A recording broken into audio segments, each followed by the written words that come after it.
Hola, un saludo a todos. Vamos a intentar presentar en una breve charla, digamos, una mirada de varios ángulos,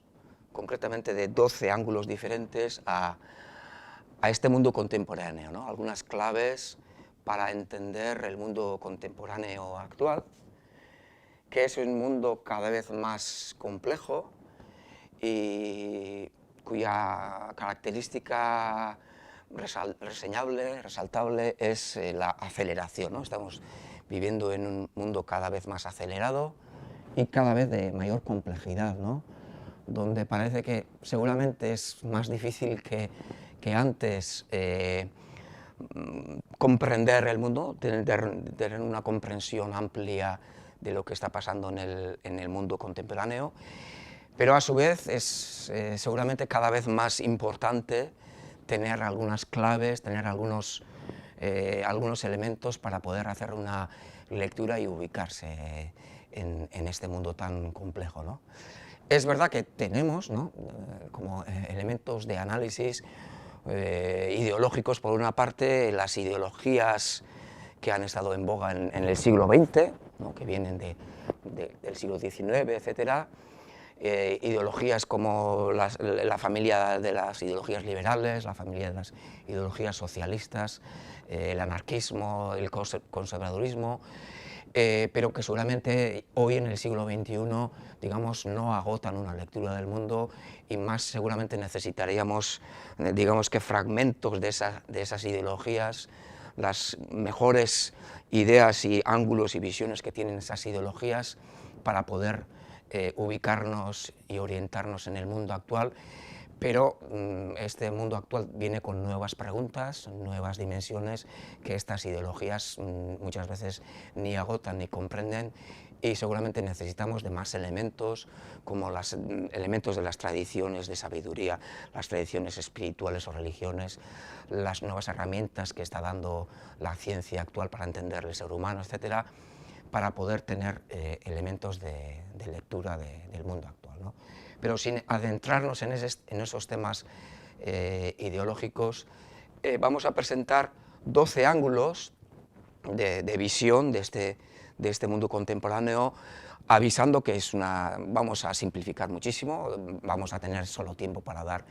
algunos titulares de cada ángulo, porque vamos a tener la opción de dedicar 2 o 3 minutos solamente, como mucho, a cada ángulo, ¿no?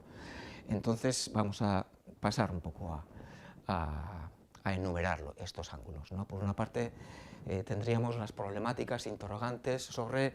el ámbito económico, ¿no? Vamos a centrarnos en cada uno de estos ámbitos o ángulos, en los aspectos problemáticos y las interrogantes que plantea cada uno, ¿no? Hoy podríamos decir sobre el ámbito económico, pues como sabemos que digamos que vivimos en un mundo capitalista donde desde el siglo XX ahora ha cambiado la hegemonía del ámbito digamos, del sistema capitalista, comparando con un sistema, digamos, dual que existía en gran parte del siglo XX. Y vamos a decir que las críticas que se pueden hacer o de las problemáticas que plantea el sistema capitalista, por una parte está la desigualdad, digamos que en muchas veces creciente desigualdad entre la parte rica y la parte más pobre del mundo, tanto entre países como muchas veces internamente en los países. Por tanto, la desigualdad como problemática estructural del sistema capitalista. Y en segundo lugar, digamos que el modelo de desarrollo del sistema capitalista, tanto el sistema capitalista como el sistema socialista del siglo XXI, que se revelan como insostenibles por el descubrimiento de que el planeta es un planeta finito, ¿no?, que ya lo avisan en el Club de Roma ya, pues casi a mediados o a pasados mediados del siglo XX, y digamos que la perspectiva de un planeta finito no casa muy bien con un sistema capitalista que es como una bicicleta que cuando se para, cuando deja de acelerarse, pues se puede caer, ¿no? Entonces es un sistema en perpetuo aceleramiento y velocidad que de alguna manera choca con con la idea de un sistema finito, y ahí bueno, vienen toda una serie de tomas de conciencia y problemáticas. Pero más allá de estas dos problemáticas, como la desigualdad y el problema del modelo de desarrollo, hay también otras vertientes de visión problemática de este sistema que en este momento engloba a prácticamente todo el mundo, y es la visión del capitalismo como un sistema también de dominación, donde sobre todo en el ámbito occidental, vamos a decir que las élites económicas de alguna manera tutelan, ¿no? o condicionan el sistema político, el sistema mediático, la producción cultural, y vamos a decir también el sistema ideológico de las sociedades occidentales. Por tanto, es esa mirada problemática del capitalismo, como, sobre todo capitalismo occidental, donde un sistema donde las élites tienen pues, gran capacidad de condicionar todos los demás procesos. Y por otra parte también una lectura algo más complejo del capitalismo, como digamos del capitalismo sobre todo hipermoderno en este momento, como un sistema de deconstrucción de la sociedad, como un sistema acelerado donde necesita cada vez más deconstruir los elementos de comunidad, de familia, de cultura que tiene la propia sociedad, ¿no? Para integrarlos, incluso desintegrarlos en una racionalidad económica crecientemente individualizada, etc., ¿no? Entonces hay unas lecturas complejas a este sistema económico donde vivimos y unas problemáticas sin respuesta de momento, ¿no? En segundo ámbito hablaríamos de problemáticas en el ámbito ambiental, climático y energético, que son dos ámbitos de alguna manera autónomos pero que están ligados, y hay, pues yo creo que bueno, es sobradamente conocido, son sobradamente conocidas las interrogantes y preocupaciones globales que tenemos, tanto por una parte por la pérdida de biodiversidad, el proceso de pérdida de biodiversidad creciente a que estamos asistiendo, al proceso también de contaminación creciente a que estamos asistiendo, tanto de las tierras como de los mares, el proceso de cambio climático que está en debate, pero digamos que en creciente preocupación. Y por otra parte también todo el tema energético, donde estamos, digamos, toda nuestra aceleración hasta ahora se ha basado en muy baratas energías no renovables, o energías, digamos, del petróleo y del gas y del carbón, y en este momento se está hablando mucho digamos, de que se tiene que ir hacia un cambio de ciclo, hacia una transición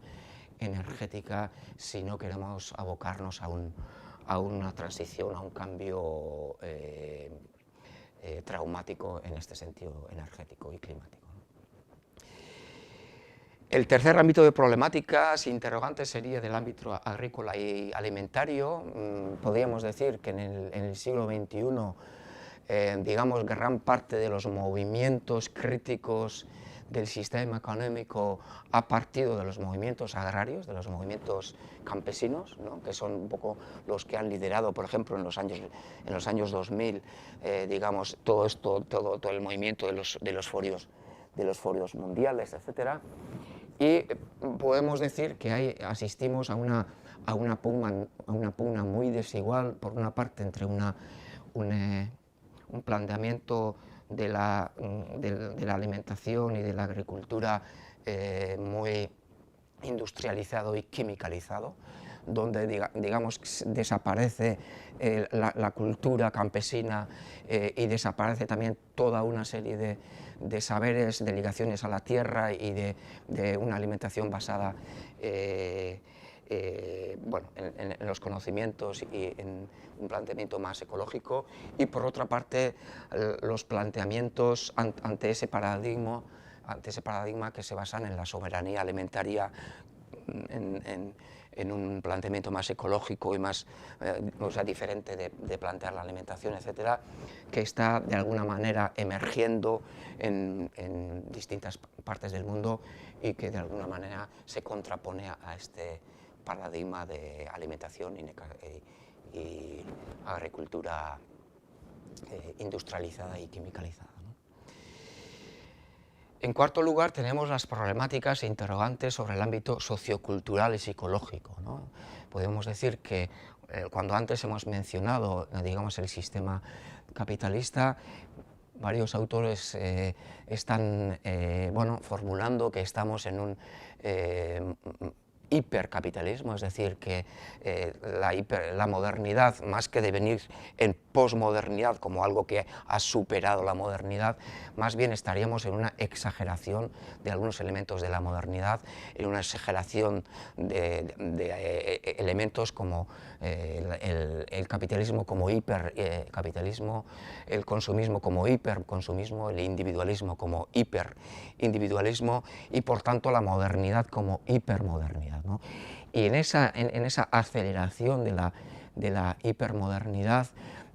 digamos que quedan afectados también no solamente los elementos materiales como los que hemos citado antes, sino también los elementos culturales y elementos íntimos del individuo y de la persona, como valores, posiciones, actitudes, relaciones sociales. Digamos que la propia sociología y la psicología también está mudando en el hipercapitalismo hacia, digamos, un paradigma hiperindividualista, sobre todo en las sociedades occidentales, ¿no? En este sentido, podemos decir que hay distintos sociólogos y distintos pensadores, filósofos como Lipovetsky, Bauman, etcétera, nos informan de una mudanza, de un cambio desde una sociología de una modernidad sólida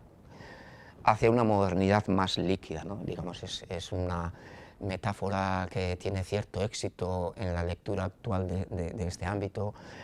donde se dice que, digamos, en la modernidad sólida existen ámbitos de seguridad, ámbitos de cierta estabilidad, tanto en las relaciones fundamentales de las personas, como son las relaciones de pareja, relaciones familiares, cierta seguridad o estabilidad también en el ámbito del trabajo, cierta estabilidad también en el ámbito ideológico, donde hay, digamos, grandes identidades como nación, clase y, bueno, cierta estabilidad, fidelidad ideológica, vamos a decir, y también cierta estabilidad, digamos, en el ámbito de la visión existencial de quién soy, de dónde vengo, informado tanto por tradiciones espirituales o religiosas, como incluso por parte de un ateísmo ideológicamente fuerte, ¿no? De ahí, digamos, que de tener en la modernidad sólida algunos elementos de cierta estabilidad, digamos que el hiperindividualismo impulsado por esta etapa del capitalismo en las sociedades occidentales impulsa cierta desestabilidad y cierta desestabilización de estos elementos de solidez, ¿no? Cierta desestabilización de la pareja y de la propia familia como ámbito de seguridad y estabilidad y compromiso, cierta desestabilización también de la estabilidad del trabajo, desestabilización en el ámbito ideológico, desestabilización también en el ámbito existencial o en las preguntas fundamentales, digamos, de la vida. Y bueno, esta desestabilización viene ligada de alguna manera al mensaje del hipercapitalismo, de la hipermodernidad, que postula que los deseos del individuo son, digamos, lo más sagrado y lo prácticamente único e importante, y ante los deseos del individuo, digamos que los ámbitos de compromiso y de estabilidad como la familia, la pareja o las relaciones íntimas o el trabajo o incluso la ideología o el ámbito existencial también, pues son, digamos, se devienen incluso líquidos, pero incluso hay, digamos, un mensaje más implícito de que estos pueden ser ámbitos potencialmente impositivos y que por encima de todo tiene que estar, digamos, el relato individual y los deseos continuos del propio individuo, ¿no? Bueno, esto se debería matizar, porque digamos que en las distintas sociedades también hay ámbitos de solidez y ámbitos de liquidización, entonces cada sociedad pues tiene que pensar también cómo se sitúa, sobre todo en el ámbito occidental, en este tema, aunque digamos que otras sociedades del mundo pues ven este tema del cambio sociocultural de un punto de vista bastante más crítico, incluso lo señalarían como degradación de la hipermodernidad, ¿no? Vamos a pasar al quinto ámbito, problemáticas e interrogantes sobre la geopolítica, ¿no? Geopolítica y la tensión global en el ámbito de las visiones y los valores, porque lo que hemos hablado en el punto anterior más se centraría en un punto de vista occidental, ¿no? Estamos hablando más de las sociedades occidentales, pero cada vez tenemos todos más conciencia de que el mundo occidental es digamos, una parte más del mundo, y seguramente, aunque todavía tenemos en mente de que digamos, el paradigma occidental de ver el mundo, el capitalismo, la democracia liberal, incluso los valores, ¿no?, de la hipermodernidad, tienden a ser universales con el tiempo, seguramente hay una visión distinta que de alguna manera impugna esta visión, ¿no? Esta visión de que con el triunfo del capitalismo ante el socialismo la historia se acaba y digamos que el paradigma occidental se va a mundializar totalmente. Surge la visión de que, por ejemplo, autores como Huntington plantean el choque de las civilizaciones, o por lo menos, aunque esto es también controvertido, la existencia de ámbitos, digamos, grupos de países en el mundo que tienen raíces civilizatorias diferentes, y así como existe, vamos a decir, el mundo occidental, existe el mundo Xin, el mundo chino, más ampliamente entendido, existe el mundo musulmán, existe, digamos, India, existe Japón, existen diversas tradiciones civilizatorias que están vivas y que están informando muchas veces distintas visiones del mundo, distintos valores fundamentales donde se asientan los sistemas políticos de distintas partes del mundo, y que vamos a asistir, digamos, a una tensión, incluso a una pugna también entre estas distintas visiones del mundo, ¿no? Entonces, entre la visión globalista, donde digamos que esta deriva del mundo occidental se va a mundializar, hay también una toma de conciencia de que podemos ir también a un mundo más multipolar, ¿no? Y que en este mundo multipolar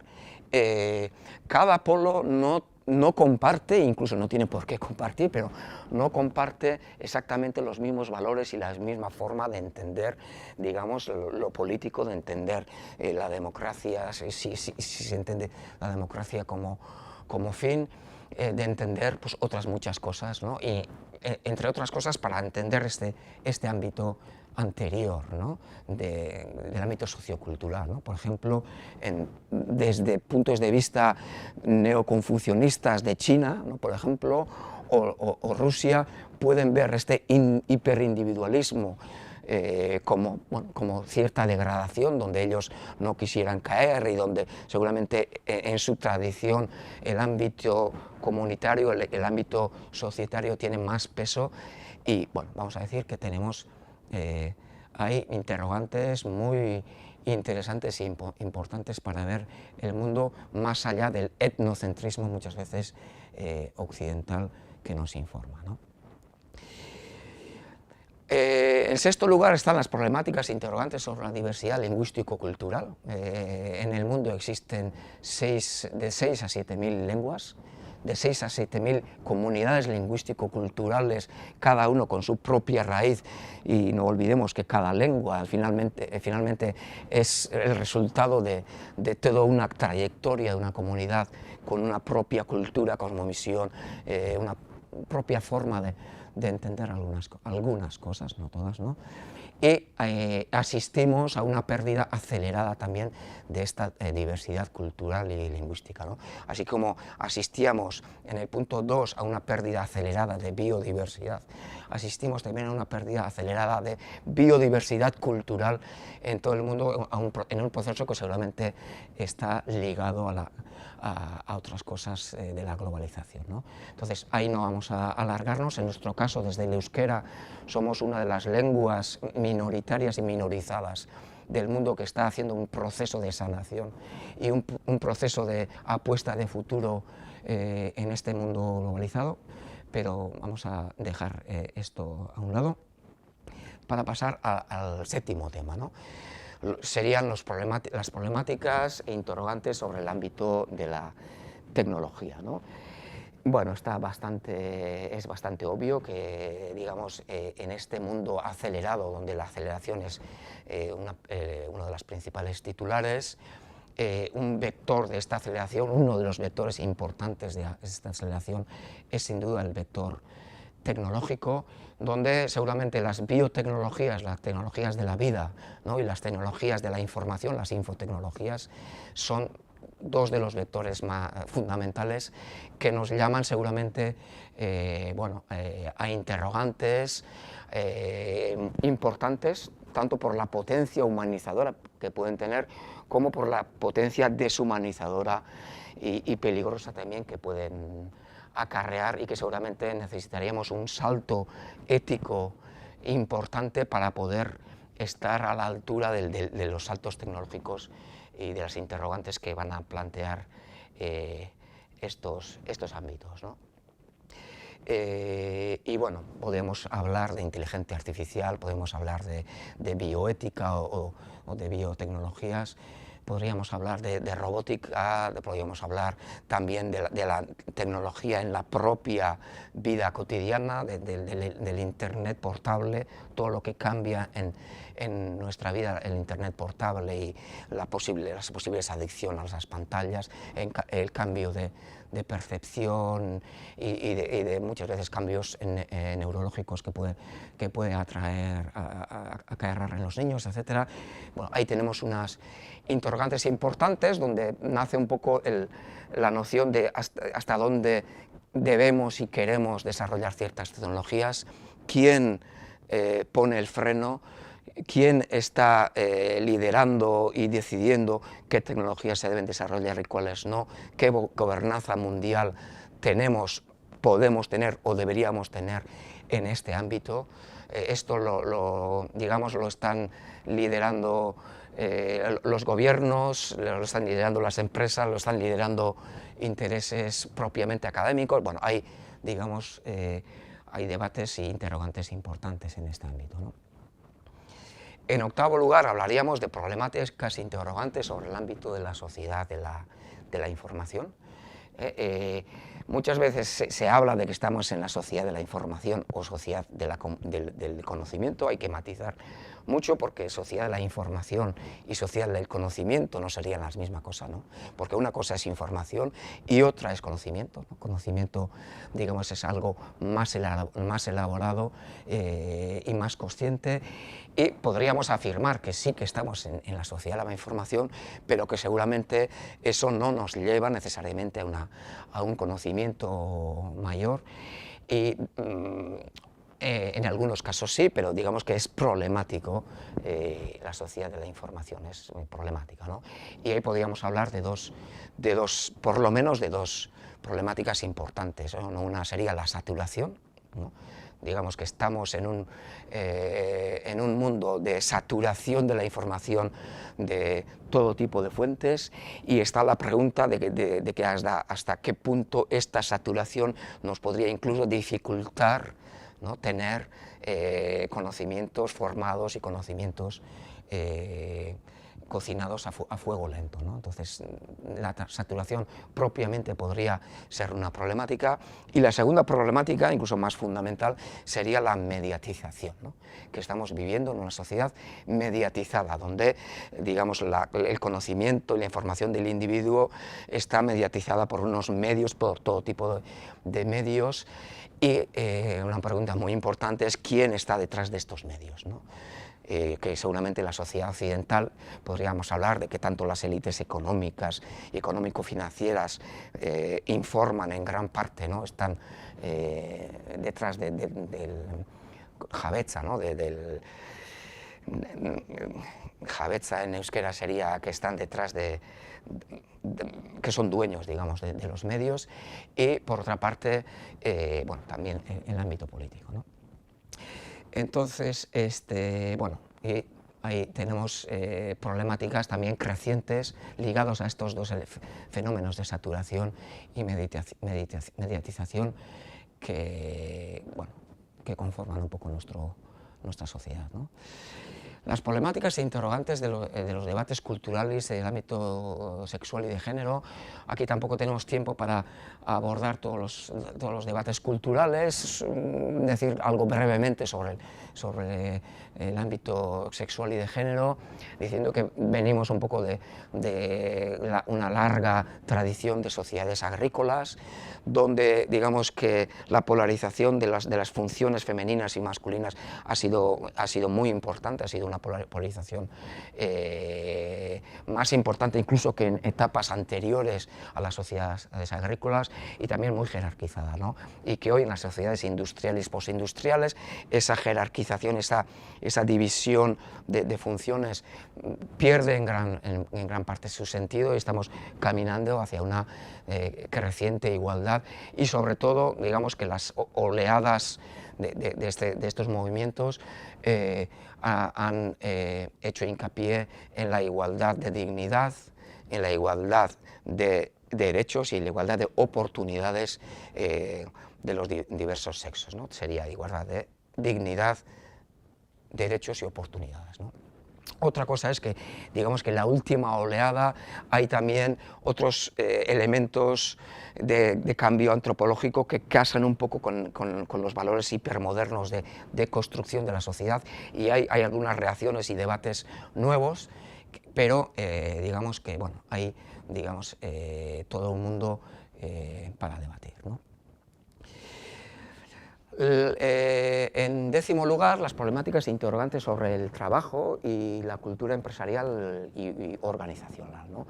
Hay, brevemente, podríamos decir que en el siglo XX, en gran parte del siglo XX, ha imperado una organización del trabajo más jerarquizada, una organización del trabajo fordista, taylorista, donde, digamos, la organización es jerarquizada y bien delimitada, cronometrada y definida en sus funciones jerarquizadas, y hay, desde la última parte del siglo XX, ya nace un paradigma más toyotista, llamada un poco nueva cultura de empresa, ¿no? Que postula elementos de implicación, elementos de autonomía del trabajador, una cierta desjerarquización del ámbito funcional en el trabajo, una implicación mayor del trabajador, una flexibilización también de las funciones del trabajo, etcétera, ¿no? Y esto tiene una doble lectura, sería ambivalente, ¿no? Hasta qué punto es una democratización de la empresa y hasta qué punto es una deriva de autoexplotación cuando la empresa sigue siendo jerárquica en cuanto a sus dueños y en cuanto a su propiedad, ¿no? Entonces hay toda una serie de debates aquí, y donde entraría también la autogestión económica como paradigma alternativo, etcétera, ¿no? En onceavo lugar estarían las problemáticas e interrogantes sobre la gobernanza en tres ámbitos, ¿no? Por una parte, gobernanza global o gobernanza mundial, donde lo que vemos es que, bueno, existen muy pocas herramientas o herramientas relativamente débiles, ¿no? De gobernanza global o gobernanza mundial, ¿no? La gobernanza está más asentada en los estados-nación o los estados que pretenden uniformarse como naciones, y digamos que hay, bueno, toda una problemática también en esta reflexión de cómo nos gobernamos como globo, como mundo. Por otra parte está también la cierta crisis de las democracias liberales, ¿no? porque son en parte tuteladas por unas élites económico-financieras, porque hay también otros paradigmas de gobernanza en otros lugares del mundo que no son exactamente el paradigma liberal, democrático occidental, etc. Bueno, vamos a decir que hay cierta crisis en las democracias liberales, y estaría el tercer ámbito ya de gobernanza a escalas menores, a escalas locales, a escalas empresariales, donde se habla cada vez más también de gobernanza compartida, de liderazgo compartido con elementos privados y comunitarios, etc., ¿no? Y en último lugar hablaríamos de problemáticas e interrogantes sobre el ámbito existencial, espiritual y religioso, ¿no? El ámbito existencial sería el ámbito de las últimas preguntas, de las preguntas de qué somos, de quién somos, de qué hacemos aquí, de qué sentido y qué fondo último tiene toda esta realidad individual, social, planetaria y universal en que estamos metidos, ¿no? Y ahí vamos a decir que la espiritualidad sería,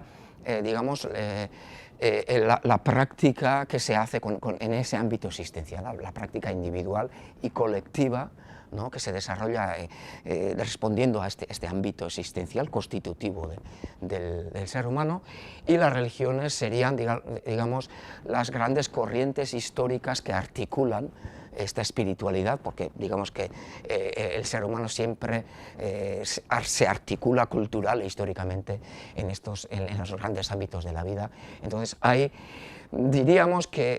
en este momento lo espiritual está también en un momento donde, por una parte, en gran parte del mundo se desarrollan sociedades laicas, donde las religiones y las no religiones conviven en una plaza común. Por otra parte, diríamos que en contra de lo que se esperaba por muchos filósofos en el siglo XIX y XX, pues lo religioso, las religiones tienen cierta vitalidad, exhiben dinamismo en el siglo XXI, y está por ver cómo se desarrolla este ámbito. Es verdad que en Europa, ¿no?, Europa tiene cierta especificidad en esto, porque en Europa podemos decir que la Iglesia Católica fue la gran articuladora de la Edad Media. Y entonces, digamos que cuando surge la revolución burguesa, de alguna manera en contra de los poderes de la Edad Media, pues el poder que estaba delante, entre otros, era también la Iglesia Católica. Entonces, en Europa ha quedado como automatizado el músculo de que si vamos a progresar, ser progresista sería luchar contra eso que está delante, que sería la Iglesia. Entonces, digamos, ha habido cierto automatismo contra lo religioso que está dejando ciertas inercias en Europa, que son unas inercias que en gran parte del mundo no se vive de igual forma. Por ejemplo, con la Revolución Americana, que se hizo de otra forma, no en contra de lo religioso, y en América pues lo religioso es, digamos que entendido de distinta forma. Estamos en una complejidad creciente también, porque también la hipermodernidad tiende a plantear una espiritualidad desligada de las tradiciones y una espiritualidad más individualizada, más a la carta y más líquida, vamos a decir, y ahí también hay cierta pugna interesante, ¿no?, entre las tradiciones y entre la espiritualidad que le interesaría un poco al hipercapitalismo y a la hipermodernidad, ¿no? Y bueno, vamos a decir que terminamos aquí. Reconocemos que hemos dado solamente unos titulares seguramente pues bastante descontextualizados. Necesitaríamos bastantes más explicaciones y matices en lo que hemos dicho, pero bueno, terminaríamos con un mensaje de apertura, ¿no?, de que el mundo complejo que hemos intentado brevemente visualizar aquí, pues nos demanda cierta apertura de mentes, cierta apertura intelectual e ideológica, en tanto a las raíces de tradiciones antiguas como a las nuevas ciencias y prácticas que tenemos ahora. Una visión a la complejidad y una mirada también no solamente entendedora e intelectual, sino una mirada activa en este mundo contemporáneo que vivimos. Gracias y hasta otra.